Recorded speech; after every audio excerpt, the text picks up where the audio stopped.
Welcome to GSCC Youth. I am Jessica and I am so glad that you're here today as we kick off our brand new series, The Greatest Gift.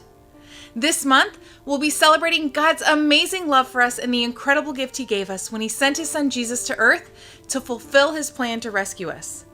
Each week, we'll take a look at a different part of the Christmas story and learn about some incredible gifts that God has given each one of us.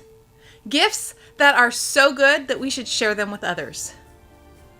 Our memory verse this month is found in 1 John 3:16, and it says, "We know what real love is because Jesus gave up His life for us. So we also ought to give up our lives for our brothers and sisters." As we approach Christmas this year, my prayer is that you will have a deeper understanding of God's incredible gifts for you, and that you would respond to Him this year by sharing those gifts with other people that He puts in your path. Today, we start with the story before the story, with a promise that God spoke to His people more than 700 years before the birth of Jesus. Before we get to the promise, a little context about what was going on at that time in history. Time and time again, the nation of Israel had watched God miraculously give them victories over their enemies. And for a season, they would commit themselves to God and live in obedience to Him. But eventually, they would turn from God and start living for themselves in their own way.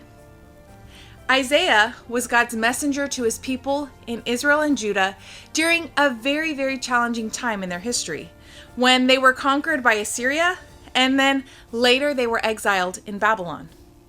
God's people were scattered all over, and they were oppressed. And during this time of hardship, God made a promise to His people, a promise of hope for their future. In Isaiah 9:6 and 7, Isaiah prophesies about the coming of Jesus. "For a child is born to us, a son is given to us. The government will rest on His shoulders, and He will be called Wonderful Counselor, Mighty God, Everlasting Father, Prince of Peace. His government and its peace will never end. He will rule with fairness and justice from the throne of His ancestor David for all eternity. The passionate commitment of the Lord of Heaven's armies will make this happen."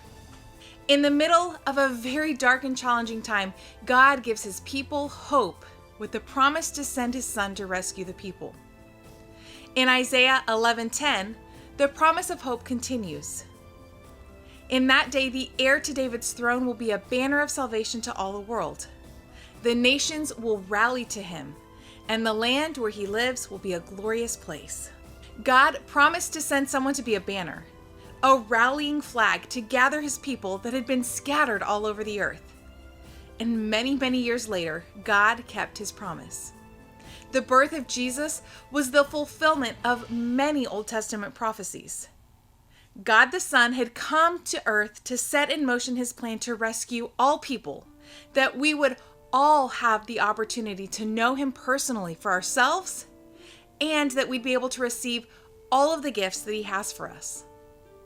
The prophecy about Jesus in Isaiah gave hope to the people, and the birth of Jesus gave hope to all people. And God offers every one of us that same gift of hope today. John 3:16 and 17 says, "For this is how God loved the world. He gave His one and only Son so that everyone who believes in Him will not perish but have eternal life." God sent His Son into the world not to judge the world, but to save the world through Him. That is amazing news for you and I today. If you've been feeling hopeless, know that God gives us hope. He sent His Son to rescue you, to make things right, so that you can know Him personally and follow His way, which is so, so good. The youth leaders would love to pray with you and talk with you more about how you can receive God's gift of hope for you today. And for those of you who have already received God's gift of hope for yourself, now is the time to share that gift with others. God gives me hope so that I can share hope with others. I encourage you to find someone this week that you can share God's gift of hope with.